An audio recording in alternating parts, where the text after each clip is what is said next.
Some of you may know, some of you may even remember, but this channel started with Planetside 2. Looking at the Wikipedia page now, I'm slightly scared to find out that it launched in 2012, mainly because that all kind of seems like it was yesterday. I played Planetside 2 a lot when it first came out. It felt like a genuinely different take on FPS games. I played the likes of Bad Company 2 and Battlefield 3. I loved the spectacle of stuff going boom at a massive scale. So Planetside 2 arriving with its vehicles, continent-sized maps, and endless battles, it really felt like a new age and the dawn of something new, the MMO FPS. The truth is, that probably wasn't the dawn that some people hoped it was. Nothing really sprang up to join Planetside 2 in that new genre. So here we are, 6 years later, with PS2 still going strong. Just how does it shape up for gamers in 2018? Well, I haven't played for a while. In fact, the last video on this channel for Planetside 2 was something like 2 years ago. But I never really left the game on bad terms. There was no straw that broke the camel's back decision that made me stop. I just got a bit burned out in the way that you do. So booting up the game triggered a wave of nostalgia. The nature of the playing spaces is that they're continents with bases scattered across them. But due to this, they feel like places. It's somehow different to loading up a map in COD or Dirty Bomb. These are places you associate previous battles you fought through. Oh yeah, I remember when we had a spawn point over there, or oh yeah, I remember when I jumped out of a galaxy to land with my platoon on that control point.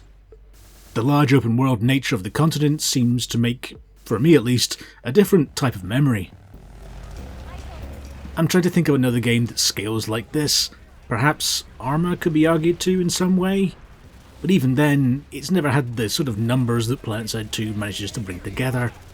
In many games, a squad of players is 4 or 5 people. In Planetside 2, it's up to 12, but that's just one building block. You can then tie 4 squads up into a platoon. That's 48 players in one unit, all accessible through in-game voice comms at platoon and squad levels. It's through these player groups that the true experience of Planetside 2 lies. The scale of the game, of course, brings with it some negative aspects for players brought up on the likes of COD or CS. You can't carry a team as a single soldier in Planetside 2, there's simply too much going on. But as an essential cog in a bigger machine, you can have a massive impact. Having a platoon leader calling orders, setting waypoints, rallying troops, you can smash into enemy lines and overwhelm defences. Or perhaps call everyone back to the previous base, have everyone spawn tanks and aircraft, and completely change the nature of the battle. It's that feeling of being part of something, of working with other people, of the jokes and the laughter, and the feeling of camaraderie that only happens when you've pulled off some amazing attack or stupidly outnumbered defense that is the heart of the game and the reason why it's still relevant in 2018. There are Battle Royale games now, of course. The open world aspect of Planetside 2 perhaps isn't seen to be the technical marvel that it seemed in 2012. But on cooperative and scale levels, they don't allow anywhere near the heights that Planetside 2 could reach. I'd say the graphics have held up pretty decently well.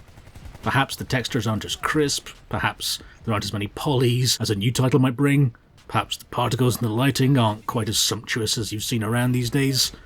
But in the right time of day, with the low sun, long shadows, and Planetside 2 is still a strikingly pretty game. Frame rate was always a concern when I played at a game's release. It ebbed and flowed a bit, but I'd say on returning it felt about the same that it always did.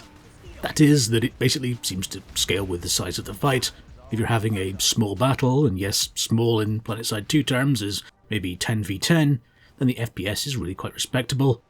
But when there's larger numbers, 30 versus 30, 50 versus 50, that things really start to slow down.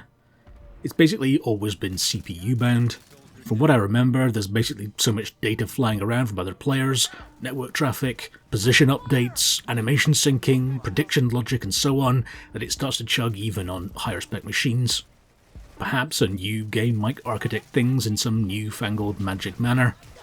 But once you accept that the larger battles need some sort of trade-off for delivering the sort of thing that you can't find in other games, I'm kind of okay with it. It's also probably a good time to say for new players that it's free to play as well, and not the sort of pay-to-win special ammo type either. It's on Steam, and if you have an H1Z1 Daybreak account, you don't even have to go through the whole registration dealie, just log in and download the game. In trying to get up to speed with what I've missed in the years since playing, I happened across a letter from the Planetside 2 producer, Nick Silva, talking about recent problems, new Halloween events and so on. But of more interest was reference to incorporating the latest version of the Daybreak Forgelight engine from our core technology group. Forgelight is the engine that SOE, now Daybreak Games, developed and that Planetside 2 uses along with other titles like H1Z1. So I'm actually pleasantly surprised to see that after releasing in 2012 they're making, presumably, substantial changes to the core of Planetside 2. It speaks favourably to how they view the game and whether it's worth development time to update. I'm honestly happy to see details like this in statements made by developers about the game. I'm also happy to see familiar names still in the community. Rel was just a simple, humble YouTuber back in the day. In many ways I owe him for kickstarting my whole channel. He gave me a shout out and was hugely supportive. Well, he's been in the Planetside 2 design team since 2016. So I'm further glad to see that the future of the game is in the hands of people who I know love it and who want the best for it.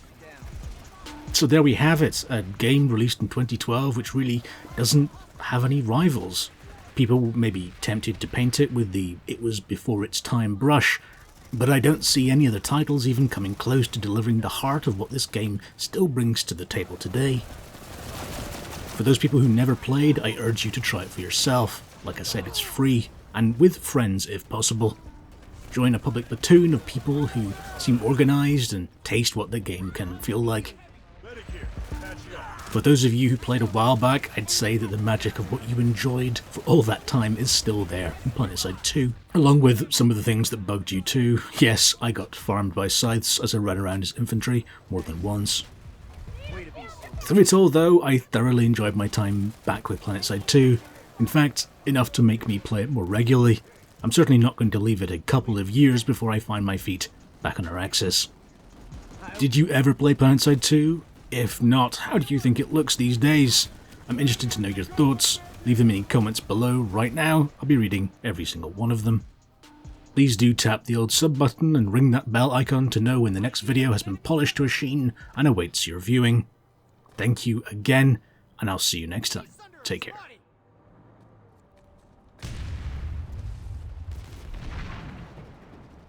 Visual on hostile engineer.